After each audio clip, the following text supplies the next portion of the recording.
진도지 20페이지에 보시면은 다시 한번 이제 뒷문항이 나오는데 이번에 인문이잖아요, 인문. 인문 질문은 뭘 봐야 되냐? 일단 이론이 자주 나와요, 이론이. 얘는 이론이 나오고 그럼 그 이론이란 게 뭐냐? 어떤 대상을 바라보는 관점이라는 거니까 요걸 중심으로 내용 파악을 하셔야 된다는 것이. 사실 이제 제목이 원래 안 나오다고 했잖아? 근데 우리 나와 있으니까 한번 보자면 아무리 힘들어도 삶은 의미 있는 거야 라는 거 보니까 어떤 삶을 살아갈 때 동기부여라든지 아니면 뭐 어떤 힘든 일이 있을 때 자기가 극복하는 방법이라든지 이런 게 나올 것 같다라고 추측을 할 수가 있다는 추측. 추측일 뿐. 그렇다면 우리가 이걸 읽어보면서 쭉 내용 파악을 해보시고요.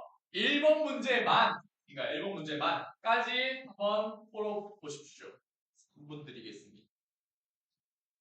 읽고 문답을 정리하고 1번 문제까지 네, 지금부터 시작.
보셨습니까? 같이 질문 분석을 먼저 좀 해볼까? 늘 하듯이 처럼 일단 문답번호를 먼저 매기겠습니다. 1번, 2번, 3, 4. 얘는 4문단까지밖에 없네. 무려 그럼 5문단까지 했었는데 1문단에서 우리가 그러면은 핵심 내용을 찾아야지. 화제를 찾아야지. 근대화시기 산업혁명을 겪으며 현대사회는 물질적으로 풍요로워졌다. 그러나 이 그러나 같은 역점은 사실 귀가 더 중요한 내용이라고 내가 하고 싶은 말이야. 현대인들은 삶의 불확실성이 주는 불안과 고독, 치열한 경쟁으로 피로감과 무기력에 부딪히고 있다. 그리고 이는 삶의 의미에 대한 질문으로 이어진답니다. 이 위의 것들 때문에 삶의 의미를 찾는 거예요. 왜 사는 걸까? 너는 그런 생각 하니? 벌써? 아직 어리니까, 그냥 즐거움이 있을 텐데, 그러니까 사람들이 그렇게 하는 거예요, 현대인들. 군중 속의 고독 같은 거 있잖아. 혼자 외로움, 이런 거 겪으면서, 왜 사는 걸까? 라는 질문을 많이 하게 된다. 라는 게 현재 상황에 대한 얘기를 해주는 거지, 이 사람이. 그래서 이에 대하여 심리학자이자 정신과 의사였던 빅터 프랭클은 로봇 테라피를 통한 접근을 제시했다. 설명문에서 이런 따옴표가 쓰인 모르는 개념이 나오면 그게 바로 중심 화제일 확률이 높다고 했죠. 이게 화제가 됐고, 이건 나만의 방식이긴 한데 사람 이름이 나오면 나는 물결 표시를 해요. 우리가 뭐 밑줄 긋기, 네모, 동그라미, 세모 같은 거 이미 많이 쓰고 있기 때문에 안 쓰는 거 하나 골라가지고 이제 사람 이름을 따로 체크해두면 좋다는 거지. 그러니까 1분단은 지금 로봇 테라피가 나오게 된 배경을 읽는 사회적 배경. 그럼 이 문단은 로봇 테라피에 대해서 본격적으로 설명을 해주겠죠. 로봇 테라피는 나오지. 의미 치료라고도 불리는데 인간이 영혼을 가진 존재로서 의미를 추구하는 것이 삶에서 가장 중요한 목표라고 본답니다. 이게 이제 로봇 테라피에 대한 중심적인 생각이지. 로봇 테라피의 개념, 뭐 정의 쪽으로 되어 있죠. 프랭클은 삶에서의 의미는 어떤 일을 창조하거나 어떤 경험을 하거나 피할 수 없는 어떤 고통을 겪는 과정에서 얻어질 수 있다고 보았는데, 자, 각각 밑에 나오지. 이거 체크해야 돼. 어떤 일을 창조하거나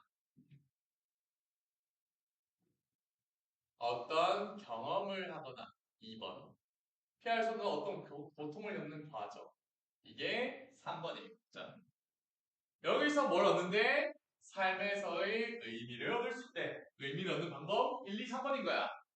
근데 이를 각각 뭐라고 불렀대? 창조 가치, 경험 가치, 태도 가치라고 불렀답니다. 그는 이 중에서 특히 태도 가치를 강조했대. 즉, 이 사람이 생각한 건, 그러니까 3번을 1번, 2번보다 강조했다는 얘기죠. 이 도시가에서 정리하는 게 훨씬 편하니까. 자신이 처한 상황이나 환경을 변화시킬 수 없을지라도 인간이 마지막까지 선택할 수 있는 것은 삶에 대한 태도와 반응이라고 역설하면서 주어진 상황에 대해 어떻게 생각하고 반응할지에 대한 선택은 누구도 빼앗을 수 없는 개인의 자유의지라는 것을 강조했답니다. 여기에 일단 밑줄 치셔야 돼요. 이게 무슨 얘기인지 알겠어? 창조 가치는 어떤 일을 만들 때, 창조할 때 얻는 거래. 그리고 경험 가치는 경험할 때. 근데 태도 가치를 왜 중시했을까? 피할 수 없는 어떤 고통을 겪는 과정에서. 그렇잖아. 우리가 보통 대부분 고통스러운 거, 아니면 불만이 생기는 건 다 피할 수 없어서요. 안 하고 말지, 할 수가 없어서 어쩔 수 없이 겪는 거잖아. 그 과정에서 얻는 게 태도 가치인데, 태도 가치는 뭔데?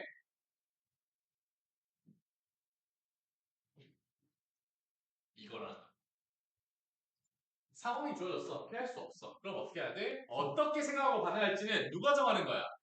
내가 정해줘? 부모님이 정해줘? 그게 아니야. 본인 스스로가 정하는 거예요. 이 사람 프랭클이 생각하는 게 바로 그거라는 거지. 누구도 빼앗을 수 없는 개인의 자유의지라는 게 바로 그런 말. 여기 나오게. 결국 내가 결정하는 것이다.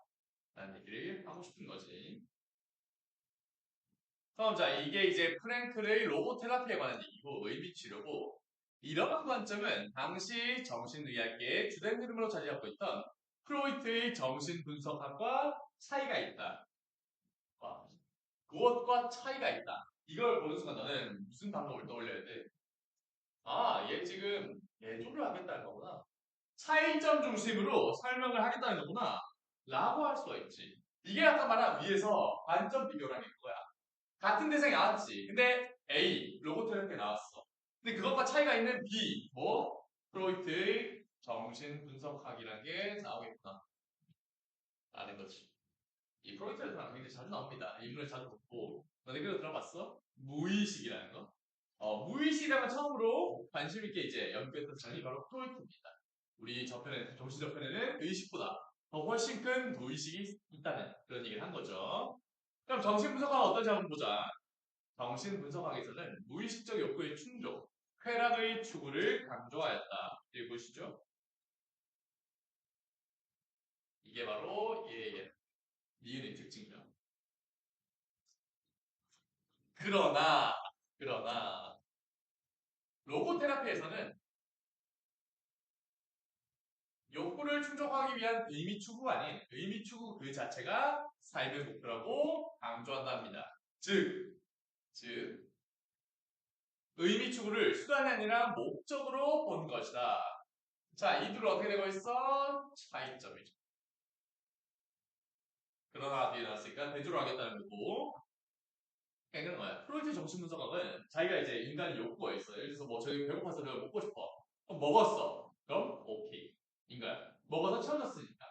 욕구가 충족이 됐으니까. 인 거야. 근데 얘는 어때? 로고테라피는 먹어서 좋아서 와 배불러 너무 행복해가 아니라 그 먹으려는 그 과정 뭐 요리를 한다든지 아니면 그걸 추구하는 과정에서 기쁨을 얻는 거. 그 자체가 의미예요. 그 자체가 삶의 목표라는 얘기. 이 차이를 아시겠습니까? 좀 보자. 아울러 개인이 가지고 있는 잠재력과 강점에 초점을 맞추며 의미를 찾는 과정을 통하여 미래를 지향하도록 한답니다. 그 다음에 또 내적인 갈등이 없는 상태를 의미하는 항상성에 대해서도 프로이트의 관점과는 다른 입장을 취한다. 봐봐. 자, 지금 처음 이거는 뭘 얘기하는 데까지는?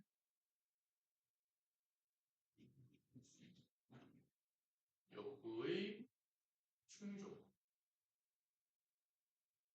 쾌락의 추구에 관해서 차이점을 얘기한 거예요. 무엇과 무엇? 로고테라피와 정신분석학의 차이. 그럼 또 다음에 있는 건 항상성이라는 것.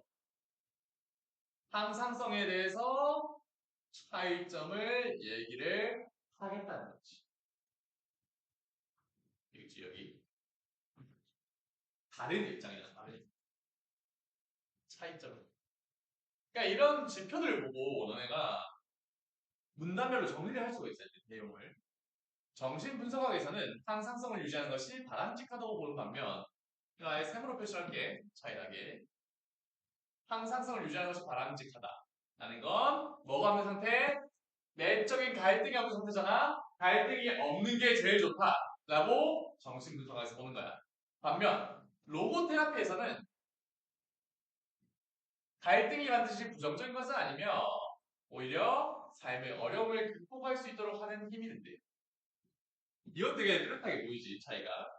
정신분석학에서는 아예 머릿속에 그냥 스트레스가 없어야 돼. 갈등이 없어야 돼. 라고 하지만 로고테라피는 그거 도움이 될 수도 있어. 항상 좋다는 얘기는 아니야. 물론 부정적인 게 있겠지. 하지만 좋을 때도 있어. 라는 게 차이점이라는 거죠. 차이점 1번, 2번이 바로 3문단의 내용이다. 이 말입니다. 요거 정리해 주시고요. 남자 마지막 3문단 하자. 삶의 의미와 태도를 강조하는 로고테라피는 자신의 내적 문제에 깊이 빠지지 않고 객관적으로 바라볼 수 있는 자신과의 거리두기, 환자 스스로가 답을 찾을 수 있도록 도와주는 문답 방법 등을 치료 과정에서 활용하게 된답니다. 즉 이건 뭐야? 객관적 태도를 유지한다는 거야. 로고테라피는.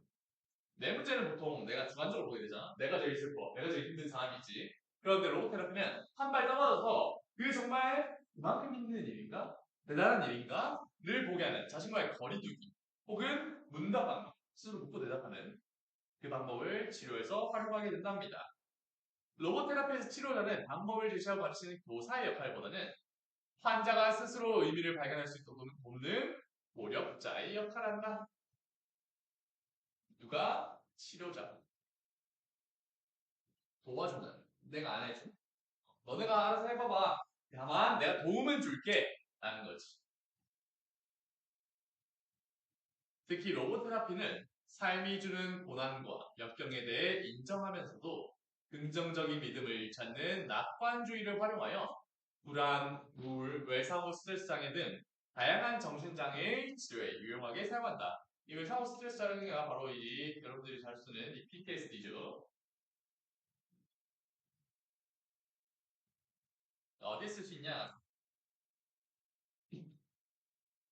여기가 이제 의의라고 부르는 이 가치 로고테라피. 뭘 사용해서? 낙관주의를 활용해서. 아무리 힘들어도 살만해 혹은 사는 이유가 있어 라고 생각하는 게 로고테라피란 거야. 왜? 아까 3번에서 얘가 강조하는 게 뭐였어? 저기 위에 올라가가지고 태도 가치를 강조했대. 태도 가치가 뭔데? 피할 수 없는 고통을 겪는 과정에서 생기는 거야. 그럼 고통이 없으면 이게 생겨 안 생겨? 안 생겨. 근데 이것도 가치라는 거지. 왜? 내가 자유롭게 고를 수 있는, 선택할 수 있는 대응 방식이 되니까. 그래서 쭉 내려가서 이렇게 마무리가 되는 거. 로고 테라피는 결국 도와주는 건데 스스로 극복하기 위해서 찾는 거다. 이렇게 이해하시면 되겠죠. 아까 우리 실력 테스트에서 본 비문학보다 훨씬 낫지. 정리가 깔끔하죠. 그럼 이걸 바탕으로 자 뒤에 넘어가서 1번 문제를 푸는 게 목표였는데 1번 문제 푸셨습니까? 자, 이 글에서 언급한 내용에 해당하지 않는 것은 이라는 건 내용 일치 문제를 물어보는 거고 각각 몇 문단에 있는가를 찾아주는 게 좋다고 했지. 로봇 테라피의 유용성은 몇 문단에 있어? 1, 2, 3, 4 중에. 봐봐봐, 너네 이거. 자, 유용성이란 건 뭐야? 가치가 있는 거지. 몇 문단? 몇 번? 4번 문단에 있죠. 4문단에 있지, 3문단에. 4문단에 있고. 로봇 테라피의 치료 방법은? 치료 방법이라는 건 치료하는 사람이 나오면 되잖아. 의사 이런 건. 치료자 나오네. 그럼 얘도 몇 문단? 4문단 되겠지. 그지? 그 다음, 로봇 테라피의 활용 분야래요. 활용 분야. 어딘데? 불안, 우울, PTSD 등 다양한 정신장애 치료에 유용하게 사용된답니다. 유용하게. 즉, 이것도 4문단에 있다는 거지. 활용 분야도. 그 다음, 로봇 테라피 등장의 사회적 배경. 로봇 테라피라는 거, 이거 만약에 안 보고 앞에 안 봐도 되는 게, 로봇 테라피가 우리 화제였지. 그치? 화제 등장 배경은 보통 언제 나오겠어? 처음에 나오겠죠. 1문단에 나왔지. 왜 나왔어? 이유가 뭐였어? 산업화업 이후에 돈은 많이 벌었어. 사람들이 되게 부자가 됐어. 근데 정신적으로 어때? 더 힘들어졌어. 고독, 우울 이런 걸 느끼면서 삶은 왜 사는가에 대한 질문이 많아졌고 그래서 로봇 테라피가 나왔다는 거지. 그럼 답이 5번이겠죠. 로봇 테라피 발전은 역사적 과정인데 역사적 과정이 나올 거면은 애초에 시간 수절 역사적 과정이잖아. 주로 어떤 걸로 얘기되겠어? 시작 관점이라고 하는 시간의 흐름에 따라 쭉 이어지는 그쪽이 차라리 여기에 가깝겠죠. 근데 그런 게 아니었다. 16세기 어쨌고 17세기 어쨌고 이런 거 있잖아. 이거 없었죠. 답은 5번이다. 그 다음에 자 2번 기억, 니은에 대한 예로 가장 적절한 것은 기억은 뭔데? 로봇 테라피. 얘는 정신분석학이에요. 프로이트의 정신분석학. 그럼 하나씩 보자고. 이것도 마찬가지야. 내용 일치야. 자, 기억은 삶의 의미를 추구하는 과정을 욕구의 충족을 위한 것으로 본다. 욕구의 충족이란 말 어디서 나왔어? 어디서? 욕구의 충족. 적어놓은 거 있지? 여기. 3단을 보자고. 욕구의 충족을 강조하는 건 누구? 정신분석학이.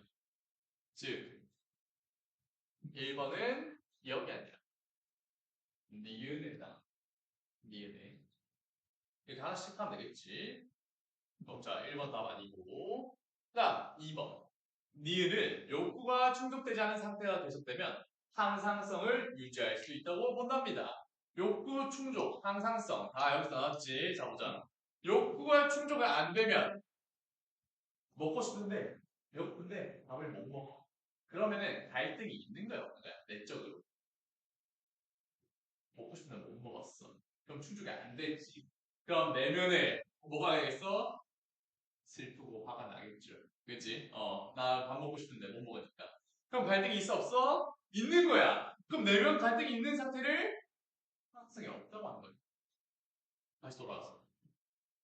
욕구가 충족되지 않은 상태가 됐으면 항상성을 유지할 수 없다가 맞겠죠.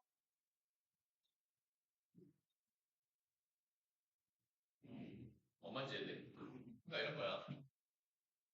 욕구가 충족이 되면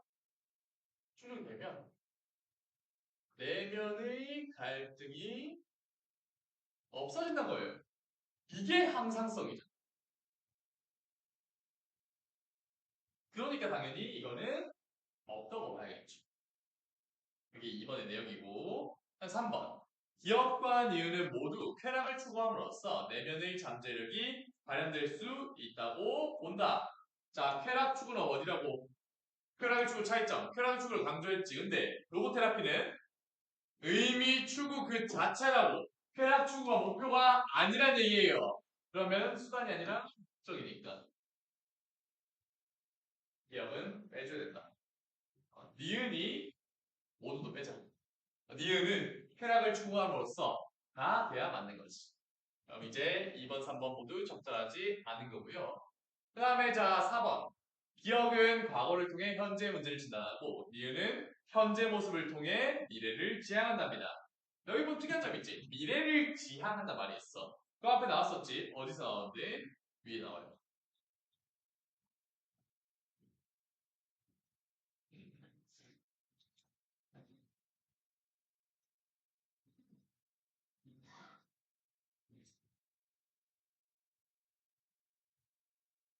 너 어디 찾아봐봐.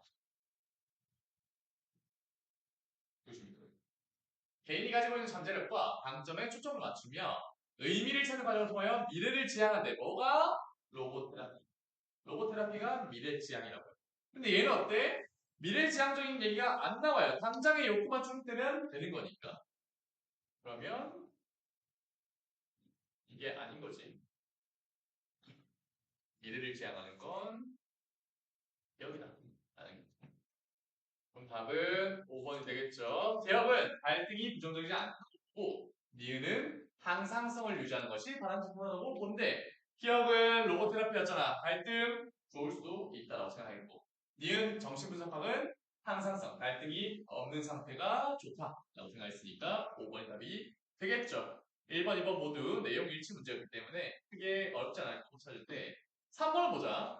윗글을 바탕으로 할 때 보기에 보인 반응으로 적절하지 않은 것은 이건 약간의 유추가 필요하긴 합니다. 보기를 보세요. 실제 이 사람이야. 피터 프랭클은 1942년부터 1945년까지 나치의 강제 수용소 생활을 경험하였다. 나치의 강제 수용소 생활을 이 사람한테 고통스러운 경험이겠죠. 고통스러운 경험. 그곳에서는 매일 혹독한 노동과 적은 양의 음식만으로 버텨내야 했다. 그럼에도 그는 깨진 유리 조각을 가지고 면도를 하면서 인간다움을 잃지 않기 위해서 노력하며 더욱 굳건해졌다. 이때 프랭클은 기본적으로 한 사람보다는 두 사람이 짝을 이루어 서로에게 위안이 되고 힘이 되었을 때 수용소에서 살아남는 경우가 더 많았음을 발견하였다. 이 사람이 태도 가치를 중시하는 이유를 알겠지? 자기가 직접 경험한 거야, 고통스러운 상황을. 그 속에서 이렇게 느꼈다는 거야. 그걸 바탕으로 보자고. 자, A는 ABC가 뭔데, ABC가? A 보면은. 강제 수용소 생활은 오히려 프랭클에게 인간이 근본적으로 자유로운 존재라는 생각을 하게 했군. 자유로운 존재. 이건 어디다 봐? 앞에 넘어가보세요. 개인의 자유의지 보이십니까? 이건 뭐래? 주어진 상황에 대해서 어떻게 반응할지야. 내가 지금 수용소에 끌려간 건 어쩔 수 없는 상황이지. 근데 내가 어떻게 반응할까는 내가 정할 수 있는 거야. 정할 수 있는 거야. 그러면 당연히 맞겠죠. 자기가 끌려갔을 때 경험을 한 거니까. 그 다음 프랭클은 A와 같은 상황에서 어떤 태도를 취할 것인가를 선택한 것이 개인의 자유이지. 이게 바로 태도 가치라는 것의 이유였죠. 그래서 2번도 답이 아니고 적절한 것이었고 그 다음 3번 B는 창조 가치를 태도 가치로 바꾸는 것으로 삶의 의미 발견의 원동력이 되겠군. 이거 창조 가치를 태도 가치로 바꾸는 게 이런 얘기가 나왔었나? 창조 가치는 뭔가를 만들 때지. 그지? 그다음 뭐였어? 경험 가치는 경험을 할 때야. 태도 가치는 어떤 고통 속에서 내가 어떻게 할지를 정하는 거죠. 이런 말이 안 된다. 애초에 이런 얘기가 나오지 않아. 따로따로 A, B, C 우리가 1, 2, 3 따로였었지. 다음에 C는 프랭클이 주어진 외적 상황에 굴복하지 않고 인간다움을 잃지 않기 위해서 한 노력. 그렇지? 인간다움을 잃지 않기 위해서 노력. 나와 있잖아, 바로. 태도 가치를 실현한 것. 상황을 바꿀 수가 없기 때문에 내가 어떻게 할지를 정했다는 것. 다음 5번. D를 통해 의미 있는 대인관계가 삶의 의미를 발견하게 하는데 중요한 역할을 하고 있음. 의미 있는 대인관계. 즉, 두 사람이 짝을 이루어 서로에게 위안이 되고, 여기 보시죠. 혼자 있을 때보다는 두 사람이 서로에게 관계성을 만들면서 더 도움이 됐다. 그 얘기를 하고 싶은 거야. 여기 답은 3번입니다. 이렇게 체크를 하고 넘어갈 수가 있다는 거지. 사실 이것도 3번 문제도 되게 길어 보이지만 앞에 내용만 잘 이해하면 크게 뭐 어렵진 않았다. 라는 걸 알 수가 있겠습니다. 넘어가 볼까? 여기는 과제고요. 여기 젠트리피케이션의 빛과 그림자라는 무슨 지문? 사회 지문이 있습니다. 사회 지문에서 보통 어떤 게 나냐? 뭐 법, 경제 같은 것도 있지만 경제도 마찬가지지만 어떤 현상이 나와요. 그리고 그 과정이 나올 때가 있습니다. 그 다음에 그 현상의 장단점 이런 특성들이 쭉 나올 때가 있거든. 요걸 정리를 하는 걸 중심으로 생각하면서 이 젠트리피케이션을 한번 읽어보도록 합시다. 이것도 뒤에 보면은 5번 문제 있거든, 옆에. 5번 문제. 그래. 5번 문제가 뭐야?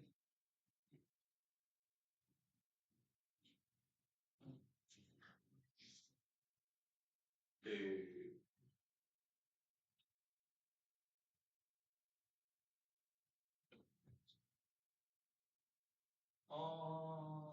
자, 7번 풀자. 7번을 풀고 앞에 내용 정리까지 3분 드리겠습니다.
읽어보셨습니까? 이것도 정리를 해보자. 똑같이 문단번호 매기고 가겠습니다. 1, 3, 4. 얘도 그렇게 길지 않은 질문이네. 네, 한번 읽어봐서 알겠지만 얘는 좀 독특하지. 뭐가? 형식은 독특해요. 우리 항상 똑같았어. 문단번호 나누고 내가 뭘 물어봐? 1문단에서 화제를 찾을 수 있다고 얘기하지. 근데 이 글은 어떻게 되냐? 1문단에 좀 긴 과정이 나옵니다. 한번 좀 끊어서 보자고. 여기서부터. 도시 규모가 작은 경우 대부분의 주거 지역은 도시의 중심부인 도심에 위치한답니다. 그렇지. 처음엔 그래. 그러나 점차 도시가 확대되면 도심에서는 상업과 업무 기능이 확대되고 거주 여건이 악화된답니다. 자, 도시가 작을 때는 도시 중간에, 그러니까 작을 때는 여기에 다 몰려있다는 거예요. 뭐가? 주거 지역이. 근데 이게 커지면 어디 있는데? 도심 가운데에서는 상업과 업무 기능, 그러니까 일하는 곳을 만드는 거예요. 일하는 곳 혹은 물건을 파는 곳, 가게가 많아지고 거주 여건이 악화된대요. 왜? 가운데는 비쌀 거 아니야. 일단 그지. 비싸. 그러면 거기 살만한 사람들이 살겠어? 못 살아. 그럼 다 주변으로 확대가 되겠죠. 그 얘기를 지금 하는 거야. 그럼 자 보자. 여기서 위치를 하다가 여기로 넘어가게 되고 확대되면 어떻게 되는데 이렇게 넘어가게 되는 거지. 지금 일련의 과정을 보고 있는 거야. 그러면 자동차를 소유하고 있는 부유층은 도시 주변 지역인 교외로 주거지를 옮기게 된답니다. 이것도 마찬가지로 여기로 넘어가게 되는 거죠. 자동차가 있다는 건 왔다 갔다 하기 이동이 편하다는 거니까 멀리 살아도 중심 지역인 여기 업무 기능하러 일하러 올 수가 있다는 얘기야. 근데 저처럼 누가 사겠어? 보통 부자인 사람들이 사겠지. 이 도시 기준으로. 그럼 교외인 주변으로 주거지를 옮긴답니다. 그럼 도심 인근에 남은 주거 지역은 노동자들의 거처로 사용되다가 노후가 되면서 도시 빈민이나 불황자들이 거주한 는 공간으로 바뀌며 점차 황폐해진다는 거지. 이렇게 옮겨가는 건데 아까 과정을 다시 그리면 이게 도시 작을 때라고 생각하잖아. 작을 때는 여기에 뭐가 있었어? 지음만 쓸게. 주거지역. 주거지역이 있었어. 그러다가 도시가 커지면 이 중간에 도심은 뭐가 있어? 업무, 상업 이런 게 있다는 거야. 상업적이나 업무지역. 이거 뭐 따라 그리실 필요 없어요. 그냥 설명해 주는 겁니다. 그럼 주변 어떻게 돼? 도시 주변 지역인 교외로 이 바깥 지역으로 누가 옮겨가? 우유층이 옮겨가게 된다는 거예요. 왜? 자동차 있으니까. 여기에 업무를 다시 하러 올 수가 있다는 얘기지. 그지? 그러면 여기 주변은 이 근처는 어떻게 돼? 여기 이렇게라고 시작. 여기 바로 근처는 뭐냐? 노동자들이 쓴다는 거예요. 왜? 이 사람 돈이 많아 적어? 적겠지, 부유층에 비하면. 그럼 차 사, 못 사? 못 사. 근데 일하러 와야 되잖아. 그럼 주변에 살 수밖에 없다는 거죠. 그래서 사람들다가 이제 그걸 오래돼. 돈이 없으니까 막 수 없잖아요. 이 근처는. 노후가 되면서 도시 빈민, 가난한 사람들이나 불황자, 집 없이 떠도는 사람들이 여기에 살게 되면서 점점 나빠질 수밖에 없겠죠. 너를 생각해봐봐. 도시에서 돈을 못 버는 혹은 돈을 안 내는 사람들이 사는데 그 지역이 고쳐질까? 잘 안 고쳐집니다. 그게 이제 일문단의 과정인 겁니다. 도시 확장 과정인 거야. 그럼 그 다음 보자. 여기 중심화제안 나왔지 아직까지. 그래서 좀 특이하다는 거지. 그다음 최근 세계 곳곳에는 도심 인근에 위치한 황폐한 공간. 이게 뭔데? 바로 일문단에서 말하는 것이. 일문단 내용 이게 되겠죠. 재개발하는 이른바 도시 재활성화 사업이 이루어지고 있답니다. 여기에 이루어진대. 그럼 자, 재개발이 이루어지면 과거보다 더 높은 이윤을 창출하는 사무실, 상업시설, 그리고 고소득층을 위한 주거지가 들어서며 원래 거주자들은 다른 지역으로 쫓겨나게 된다. 다시 이 그림을 봅시다. 자, 여기 있는 두 번째 파란 원 있잖아. 여기가 바로 황폐한 지역이야. 이 노동자들 사는 곳. 그잖아? 여기 황폐한 공간. 근데 그걸 재개발한대. 드디어 돈을 투자를 하게 됐다는 거예요. 돈이 있어서. 그럼 재개발 사업을 이루어지면 어떻게 되겠어? 여기 사람들 살겠어? 다 나가라고 하겠죠. 왜? 재개발이란 건 다시 개발하는 거죠. 그러면 이 바깥 지역보다 여기 안의 지역이 더 새 것이 된다는 거예요. 더 새 것은 더 높겠지. 더 좋으면 뭐가 들어가? 이 안에 있던 숲이나 업무 공간이 당연히 있고 비싸니까 있고 거기다가 부자 주거지가 생긴다는 거예요. 원래 부유층은 차가 있어가지고 돈이 있으니까 차가 있어서 멀리 나가는데 바로 주변에 더 좋은 곳이 생겼어. 그럼 어떻게 되겠어? 다시 들어온다는 거야. 다시 들어와서 여기 돈 좋네 해서 살 수가 있다는 거예요. 그럼 원래 살던 노동자, 뭐 불황자 이런 사람들 다 어떻게 돼? 밖으로 나가야겠지. 그지? 그게 이 얘기야. 원래의 거주자들은 다른 지역으로 쫓겨나게 된다는 게 바로 그 얘기입니다.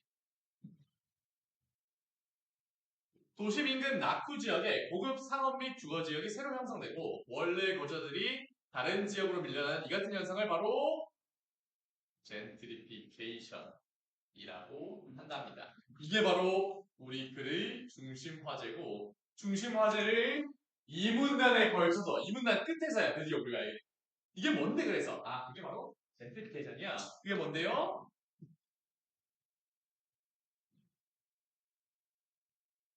이게 젠트리피케이션의 정의가 됩니다.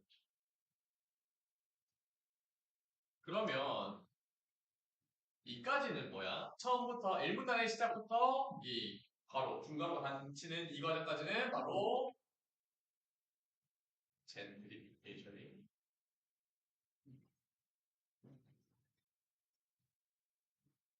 과정이 되겠죠. 그래서 내가 맨 처음에 글을 읽기 전에 현상과 그 과정에 집중해서 보라는 얘기가 무슨 얘기냐면 현상은 바로 젠트리피케이션이에요. 이 사람의 중심 화제니까. 그 다음에 1분단과 2분단, 2분단에 걸쳐서 길게 설명한 이유가 바로 그 과정을 보여줘야 이 내용을 이해할 수 있기 때문에 과정도 같이 보여주게 됐다는 얘기지. 근데 그림이 좀 조악하긴 한데 이 그림 이해되시죠? 어떤 얘기인지. 멀리 나갔다가 다시 이제 부자들 들어오고 거기 사는 사람들 다시 쫓겨나는 이게 바로 젠트리피케이션이라고. 그럼 보자. 젠트리피케이션의 원인 대놓고 이렇게 문단 내용이 나와주면 너무 고맙지. 다양한 관점에서 설명되고 있답니다. 지리학자 닐 스미스는 아까처럼 이렇게 표시할게 사람 이름입니다. 자본의 흐름과 도시 공간의 생산 과정이라는 관점에서 이 현상을 살핀답니다. 자, 닐 스미스의 관점이야. 중심 시가지에서 도시 주변으로 거주 인구가 확산하는 교외화 현상이 일어나는 과정에서 자본이 교외 지역에 집중 투자되면서 도심 인근 지역은 낙후 지역이 되어버린다.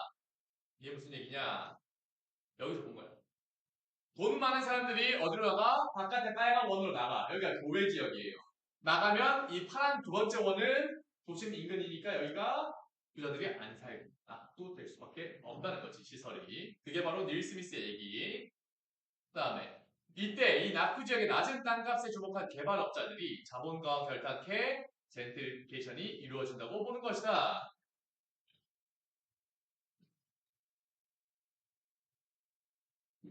그러니까 이런 거지. 낙후화되면은 시설이 안 좋아. 너네도 좋은 데 살고 싶어? 안 좋은 데 살고 싶어? 당연히 좋은 데 살고 싶어. 그럼 안 좋은 데는 어떻게 돼? 땅값이 떨어져요.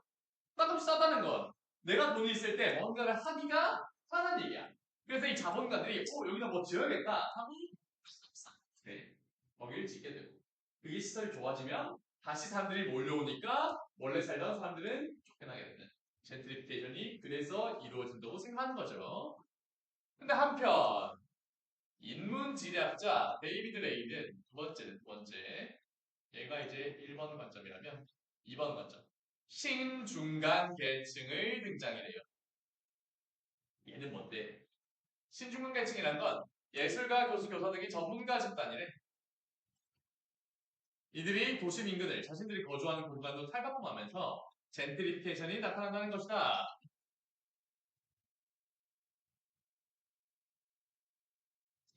이게 두 번째는 두 번째.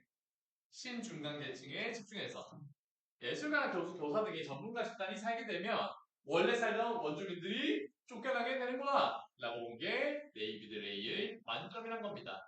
이 두 가지가 다르다는 거 3번 문단에서는 비교를 해주시고요. 다음 4번 도시 재활성화가 이루어지면 도심이 활성화되고 미관이 개선되며 주민들이 평균 소득과 땅값도 오르는 효과를 얻을 수 있다. 아까 말했지만 도시가 다시 재개발됐어. 그럼 시설 좋아졌어. 그럼 사람들이 다시 몰려온다고. 그럼 그게 다시 또 투자가 되면서 점점 나아져. 그래서 서울을 비롯한 많은 도시에서 도시 재활성화가 진행되는 것이다. 이게 바로 이유란 거죠. 위에 있는 게. 이 뒤에 이유. 하지만 도시 재활성화는 도심 인근에 살고 있는 원주민과 영세 상공업자 등을 강제로 도심 밖으로 밀어내는 부작용을 만들어낸다. 즉 여기 부작용이란 말이 나오니까 여기서는 도시 재활성화의 단점이 될 거고 여기서는 도시 재활성화의 장점이 되겠죠. 그럼 이거는 차이를 보여주는 거니까 장점과 단점을 대조해서 둘 다 보여주는 거야. 얘가 좋다 안 좋다가 아니라 좋은 점도 있고 나쁜 점도 있다라는 얘기를 하고 싶은 거예요. 그러므로 이게 결론이지. 도시의 발전 과정에서 젠트리피케이션과 이로 인한 부작용을 피할 수 없다면 도시 재활성화가 이루어지는 지역의 원주민과 영세 상업자들을 배려하고 그들과의 상생을 도모하는 노력도 함께 이루어질 필요가 있다. 이건 일종의 이 사람이 어떻게 해야 한다는 자기 주장을 좀 실은 거라고 볼 수가 있겠죠. 장점과 단점이 둘 다 있어. 너나 좀 선택할 수는 없어. 이건 흐름이야, 흐름. 이 현상은. 그럼 어떻게 하자고? 아니, 하긴 해. 왜? 장점이 있으니까. 그럼 단점을 어떻게 하자고? 보완하자고, 보완. 이게 단점을 보완하자는 그런 얘기를 하고 있는 겁니다. 이해가 되십니까?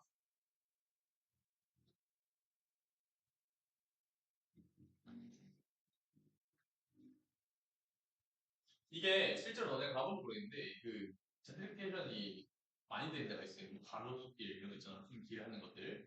그 홍대 아니면 저기 연남동 이런 것들이 다 이런 것들이야. 거기 가보면 옛날에는 다 주거지였는데 지금 뭐 어딨어? 다 가게. 다 가게. 상업지역 있잖아. 상업지. 그래서 원래 사는 사람도 어떻게 됐어? 더 바깥으로 밀려. 그게 바로 젠트리피케이션이다. 그 얘기를 하는 겁니다. 사회 현상에 대한 얘기였고. 그래서 이거 7번을 푸셨나요? 윈그레이 서술상 특징에 대한 설명 가장 적절한 것은 이건 내용 일치 문제가 아니기 때문에 그냥 흐름을 보시면 되죠. 어떤 흐름이었는데 이 글은 특정 현상이 나타나게 되는 게 젠트리피케이션이요. 원인과 과정은 1문단에서부터 2문단까지의 내용으로 정리를 쭉 했죠. 과정이 굉장히 길게 나온 글이었다. 그래서 답은 4번이 된다는 거고 8번 문제를 같이 좀 보자. 다음은 기억의 과정, 젠트리피케이션의 과정을 도식화한 것이다. 표로 그린 거야. A부터 E에 대한 설명으로 적절하지 않은 것은 자 A 작은 규모의 도시래요. 주거 지역의 대부분이 주로 도심에 위치한다. 이건 어디 있어? 과정을 보니까 이게 지금 과정을 표로 그린 거잖아. 그럼 어디를 봐야겠어? 1문단과 2문단을 봐야 돼요. 어디 있는데? 여기 바로 있네. 여기가 바로 8번, 1번 선지의 근거죠. 그 다음 B. 도시의 확대. 도시가 커졌어. 자, 그럼 어떻게 되는데? 도심의 상업과 업무 기능이 확대되면서 거주 여건이 악화된답니다. 여기 뭐요? 여기 문장. 도심에서는 상업과 업무 기능이 확대되고 거주 여건이 악화된대. 그럼 8-2의 근거도 찾을 수가 있겠죠. 그럼 8-3 나 넘기고 볼게. 도심의 부유층의 교외 현상. 자, 여기가 안 좋아지니까 여기 바깥으로 빨간 원으로 나간다고 했잖아. 그러니까 뭐가 일어나느냐? 도심의 빈민이나 부강자들의 주거 공간이 도심 인근에서 밀려난대요. 아까 말했지만 부자가 빨간 원으로 나가게 되면 이 파란 두 번째 원은 누구 거라고? 부강자랑 노동자의 것이야. 그럼 어때? 넘어가서 도심 인근에서 밀려나는 게 아니라 밀려난다를 주면 되겠네. 밀려나는 게 아니라 도심 인근에 주거하게 된다는 겁니다. 얘네들이. 그래서 답은 3번이 되겠죠. 4번. 도심 인근에 있는 낙후시설 땅값이 낮은 수준을 유지한다. 언제? 노후화와 황폐화가 되면. 이건 사실 안 봐도 맞는 말이긴 한데 한번 찾아보자고.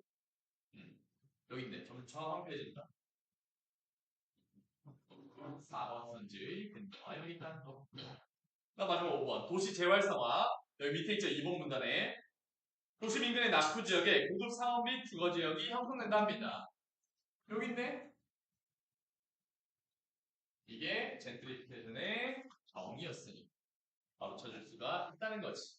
그럼 근거를 찾을 수 없는 3번이 바로 답이 되겠습니다. 이렇게 체크하시면 되고요. 자, 니은이 부작용. 니은이 뭔데? 도시 재활성화예요. 부작용은 단점이었지. 단점 어디 있어? 여기 밑에 책상에 있네요. 뭐라고 쓸까? 도시 재활성화는 도심 인근에 살고 있는 원주민과 영세 상업업자 등을 강제로 도심 밖으로 밀어내는 부작용이래. 정해줘야 도심 인근 원주민과 영세